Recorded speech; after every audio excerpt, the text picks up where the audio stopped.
on your first day dito sa lalawigan ng Pangasinan? Of course, yung marching order ng leadership ng PNP, lalo na kayo, no, kay RP Rowan. Ano po? Ilalatag ko po yung yung programa, yung binanggit ko kanina. Yung PNP. PNP, which means Pulis ng Pangasinan, magaling at maasahan. Ito yung magiging advocacy po natin yun.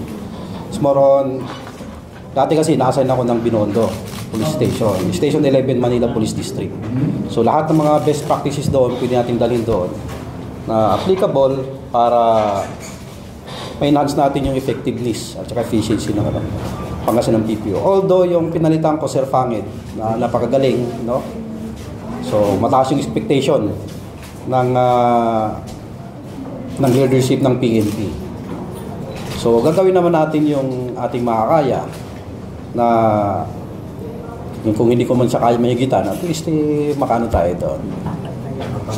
Yes. Opo. Sir, galing ka ng Binondo, maraming chick doon, Chinese.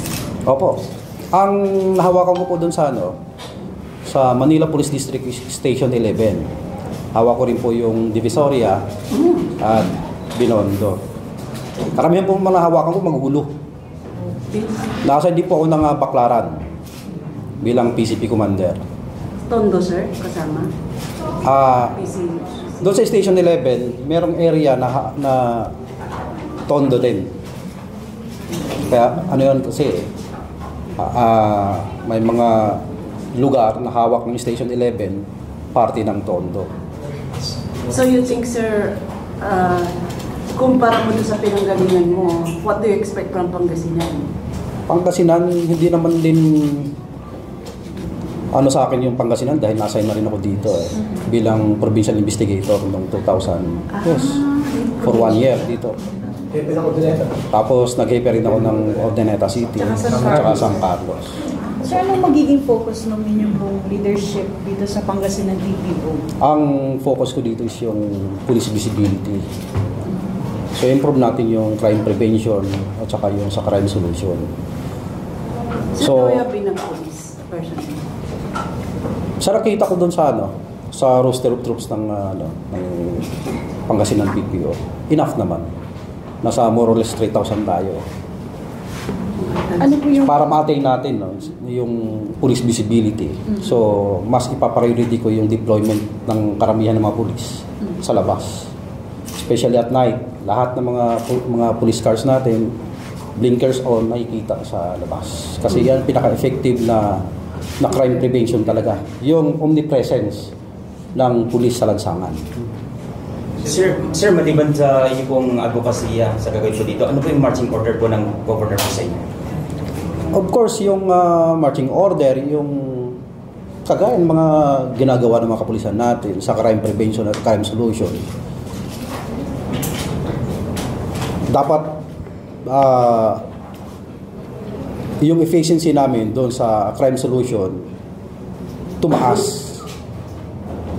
Kasi kung hindi man natin na-prevent yung crime, at least masolve natin yung crime. Di ba? Sabi nga nila, yung crime minsan talaga hindi maiwasan, nandyan yan.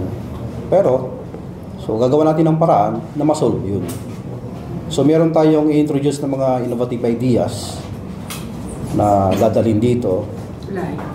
Kagaya po ng kasi yung dati po na traditional, pag gusto nyong i-describe yung suspect, merong cartographic sketch. Pero dahil sa digitalized na po tayo, so may mga apps na po na ginagamit ngayon ng PNP. Opo. Kaya kung babanggitin ng halimbawa ng victim, yung facial description ng suspect, yun. Ito po yung best practice ng Quezon City. Kasi during that time, yung director ng Quezon City Police District is si Red Maranan. Siya pa yung dating provincial director dito. Under ka ba niya? Dati po, nung mag-PD siya. During that time na si Sir Maranan yung provincial director dito, ako yung chief of police ng San Carlos. Do you have any plan to get all the names of the foreigners so that we could monitor their moves as far as Pangasinan is concerned? Foreigner na kagaya po ng Any?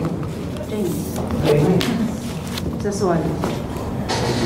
kasama po yan sana na kailangan natin monitor. Hindi lang naman siguro mga foreigner. Lahat naman ng ano. Ano nakikita mo challenge sa Pangasinan, sir? Challenge this coming election. Yan nga yun. Yeah. Hindi, question ko, yung may pinatay dyan sa Capitol, may nakakuha ko ng mugshot ng elite skier, pinosok sa vlog ko. Maraming nagreklamo dapat i-guard yung mukha. Pero sabi ko naman, nung hinuli si Alice Go sa si Kibuloy, open naman. Anong stance ng PNP? Kasi may mugshot law tayo, di ba? Na if you're, especially non-bailable case, dapat open yung mukha, pakikita siya. We're going to blur or kung ano yung nakita natin doon na mukha niya, yun ang nakalagay kaso niya, tapos orange na damit niya. Hindi na i-blur. Napakita yung mukha niya kung paano. Sir, ang Binondo ay grounded at ang lalamunan ng Pangasinan ay Malawak. Malawak. Anong parehas ba ang approach sa pag-maintain ng peace and order? Magkakaiba. Kasi unang-una, ang dami nating kailangan nating paigtingin yung mga border control points natin. So introduce din natin yung tinatawag na dragnet operation. Kasi hindi naman natin alam, hindi lahat ng mga suspect ay nanggagaling mismo na dito sa Pangasinan. So yung dragnet operation, nakuha ko rin ito sa Binondo. Pag nangyari yung krimen, lahat ng mga exit at saka entry points, dapat nandun yung mga pulis nagkakandak ng checkpoint operations or Oplan Sita. Sir, maraming mga police officers from time to time na implicate po sa mga illegal na mga ginagawa or gawain. So, sa more than 3,000, I guess, yung lahat ng inyong tao sa PNP ng Pangasinan. How do you address this para kung sakali man sila ay maiwas sa ganun? So that, hindi sila ma-implicate sa mga ganun, like illegal drugs, criminal. Kasi karamihan ng mga pulis natin, kung bakit nakakagawa sila na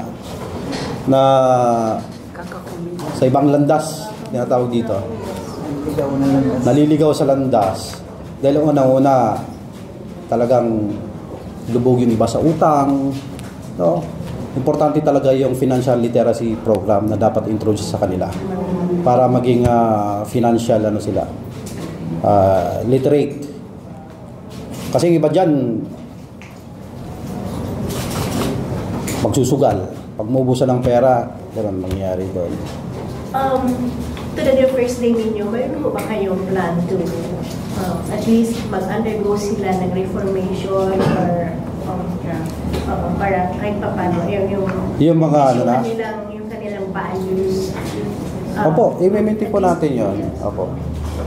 Meron naman kaming policy din every morning. Hindi ko alam kung ano yung practice dito. For every Monday ba yun? Ginagawa yun. More sa orientation. Sir, magkakaroon po ba ng reshuffle? Reshuffle.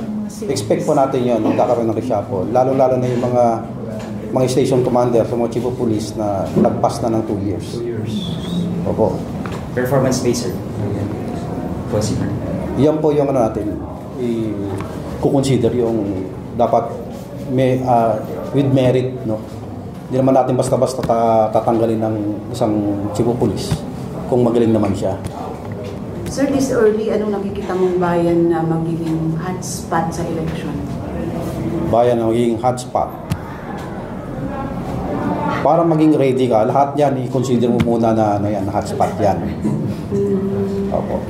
Wala mo muna akong babanggitin ko ng particular na bayan na magiging hotspot. Although yung mga intelligence community naman natin, lagi namang nagkakaroon kami ng conferences. May mga pinapakita na mga bayan na highly contested, tapos kinukonsider na hotspot.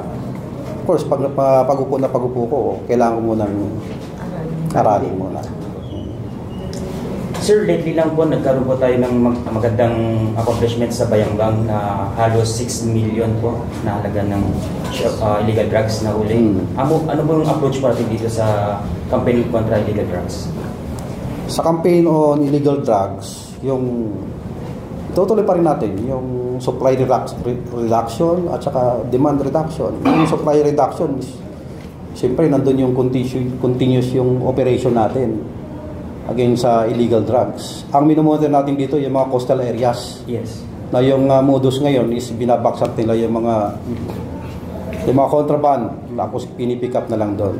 So magigpagtulungan tayo sa ating mga counterpart sa maritime para matulungan tayo mabantayan yung mga coastal areas natin. So as of now, Mr. yung sinasabi mo, as of now ba wala pa rin suspect kung para kanino yung parcel na yun?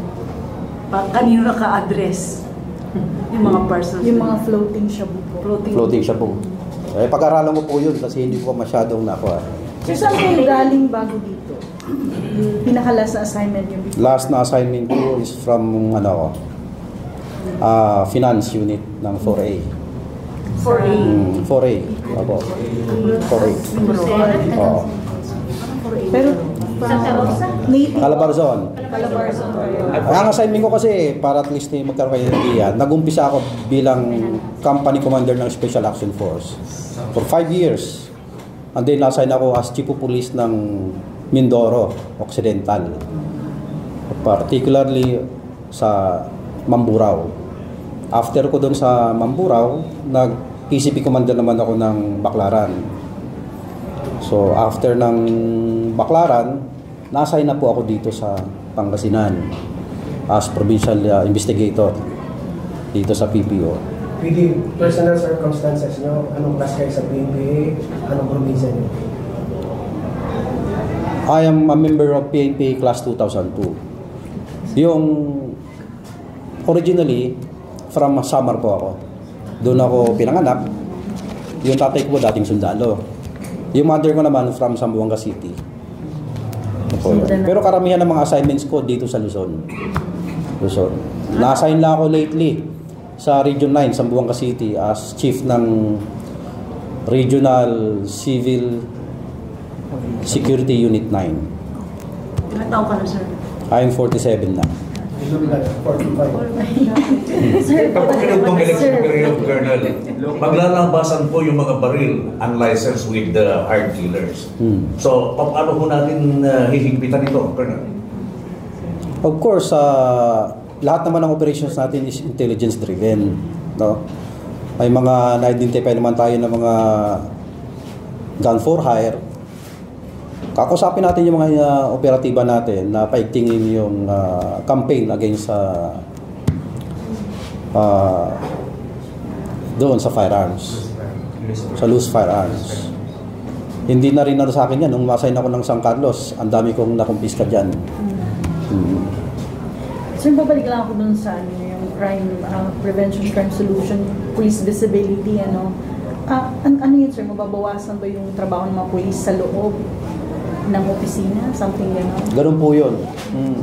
Ipapriority ko yung dapat nasa labas, 80% yung mga personnel nasa labas. 10 to 20% sa opisina. Kasi napaka-importante talaga ng police visibility. Ito po yung program trust ko po. Pag-picture lang natin, sir. Ito yung yung sa promoting PNP, Police ng Pangasinan, magaling at maasahan. Number 1 is promoting order and discipline. Matapat, magalang at mabilis na serbisyo sa publiko. Number 2, strict observance ng tamang bihis. As the best physical appearance of a police officer speaks well of one's discipline and capabilities. Then number 3 is internal cleansing. Tinanong nyo sa akin kanina regarding doon sa mga pulis na naliligaw sa landas. I-address po natin yan. Meron din po tayo mga IMEC na nakafocus doon sa mga personnel na yan. Yun, binago ko na yan. Collaboration for the continuous conduct of financial literacy. Ito yung nakikita ko na magandang proyekto para sa ating mga kapulisan. So, importante talaga, kahit sabihin natin na mataas ang sahod ng pulis ngayon, pero kung walang direksyon yung pag-spend niya ng pera, talagang ganun talaga mangyayari. Isang issue din sa mga police room, marami daw girls. Saka yung maraming girls. Sir, pwede picture lifestyle niya, sir. Opo. Tapos mamaya naman po. Tapos yung neutral at just policing. Ayan, kailangan kong mga pulis natin dapat ay walang kikilingan dahil election time ngayon. So, dinidiscourage natin yung mga kapulisan natin na meron silang kanya-kanyang manok. So it's only the hepe na ano ba, yung mga staff hindi naman sila. Hindi po. Paano po yung mga paano ninyo i-rate yung mga politiko na kailangan nila na mag-request ng bodyguard for their safety? Diba, may mga ganun during the election. Opo, may mga threat assessment po kasi niyan eh. Hindi ka naman basta-basta na kailangan So magagaling mabigyan yung kagad. comment yun. Opo. So, the thing is, magre-request po ba sila sa Comelec before kayo mag-approve? May Magbigay na. para doon sa pagbibigay sa kanila na Ganun po yun. Request sila sa comment. parang sila doon po. Yung sa akin kanina, nabanggit ko yung facial recognition system. Na kailangan kong ano yun. Ano na tayo ngayon? Digital world na. So, kailangan i-improve natin. Sir, there are 44,000 cities sa lalawigan ng Pangasinan at isa sa pinakamalaking probinsya sa buong bansang Pilipinas. Ngayon, yung 44,000 cities, may mga pulis na hepe ng pulis. 44 Yes, municipalities and 4 cities. 4 cities. Kung may mga chief of police na hindi ko pera dito sa inyo, ano ang approach para maging cooperative? Relief. Insubordination. Anyway, Colonel, can we have a monthly conference with you? Opo. Pwede po ba? Opo, gagawin po natin yan. Or twice a month? Sige po. Gawin po natin yon. Mas maganda ngayong collaboration natin. Napaka-importante yun. Sige po, Colonel, mas maganda po yan. Para lang tama kami ma-accommodate yan. Thank you. Okay, sir, Nice pwede meeting you pa-picture po. lang. Sige po, ayun